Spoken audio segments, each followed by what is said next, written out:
Hello guys, আসসালামু আলাইকুম। আপনারা সবাই কেমন আছেন? আপনারা দেখছেন বেঙ্গল টিপস 02। আমি আপনাদের সঙ্গে জুয়েল শেখ। তো চলুন আজকে যে বিষয়ে ভিডিওটি বানাতে চাইছি সেটা হচ্ছে আমরা অনেকে ফেসবুকের পাসওয়ার্ড ভুলে যাই অনেক সময়। তো আমরা আবার চাই কি আমরা সেই পাসওয়ার্ডটিকে ফিরে পাবো।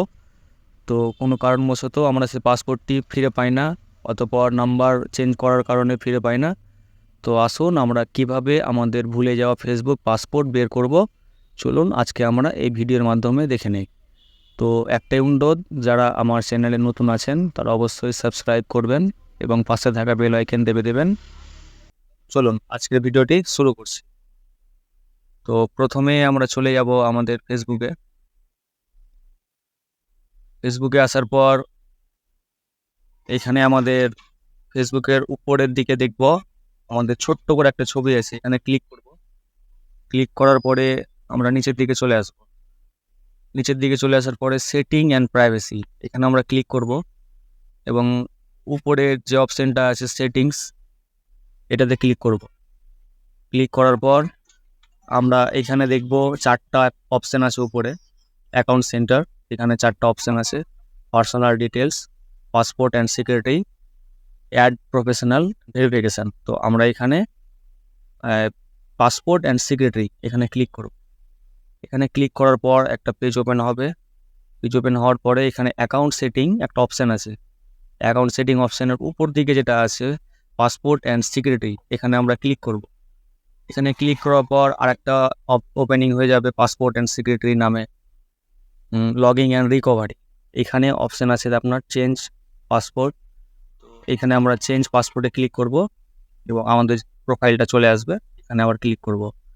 এখানে যারা চাইছেন কি আমরা নতুন করে পাসপোর্ট দিয়ে দেবো, আমরা তো ভুলে গেছি, পাসপোর্ট পাচ্ছি না, তো এখানে আপনারা নতুন করে পাসপোর্ট দিতে পারবেন এবং এখানটাতে আবার রিটাইপ পাসওয়ার্ড দিয়ে আপনারা লগ ইন করতে পারেন। আর এটাও যদি কষ্টকর মনে হয় তবে আপনারা এক কাজ করবেন, এখান থেকে বাইর হয়ে চলে আসবেন, আপনারা আপনাদের মোবাইলের সেটিং ওপেন করে নেবেন। সেটিং ওপেন করে নেওয়ার পর আপনারা উপরের দিকে চলে যাবেন। এখানে গুগল একটা অপশান আছে, এখানে ক্লিক করবেন। গুগল অপশান ক্লিক করার পর ওয়েট করবেন। তারপর এখানে আপনার আছে ম্যানেজ ইউর গুগল অ্যাকাউন্ট, এখানে টাচ করবেন। এখানে টাচ করার পর একটু ডান দিকে চলে যাবেন, এখানে সিক্রেটারি একটা অপশান আছে, এখানে ক্লিক করবেন। এখানে ক্লিক করার পর একদম নিচের দিকে চলে আসবেন। এখানে আছে আপনার পাসপোর্ট ম্যানেজার, এখানে ক্লিক করবেন জাস্ট। এখানে ক্লিক করার পর আপনার ফেসবুক, আপনার গুগল, আপনার যে যে কোনো অ্যাপস আপনি ডাউনলোড করেছেন আপনার জিমেলের মাধ্যমে বা ফোন নম্বরের মাধ্যমে, এখানে সব কিছুর পাসপোর্ট শো করবে। যেমন এখানে ফেসবুক, আপনি ক্লিক করবেন, ফেসবুক আপনার পাসপোর্ট এখান থেকে আপনি ফেসবুক নাম্বার, ফেসবুক পাসপোর্ট এখান থেকে আপনি দেখে নিতে পারেন। তো আশা করি আপনাদের ভিডিওটি ভালো লেগেছে। যদি আপনাদের ভিডিওটি ভালো লেগে থাকে তো অবশ্যই একটা লাইক করে এবং পাশে থাকা সাবস্ক্রাইব বাটনটাকে চেপে আমাদের সঙ্গে থাকুন।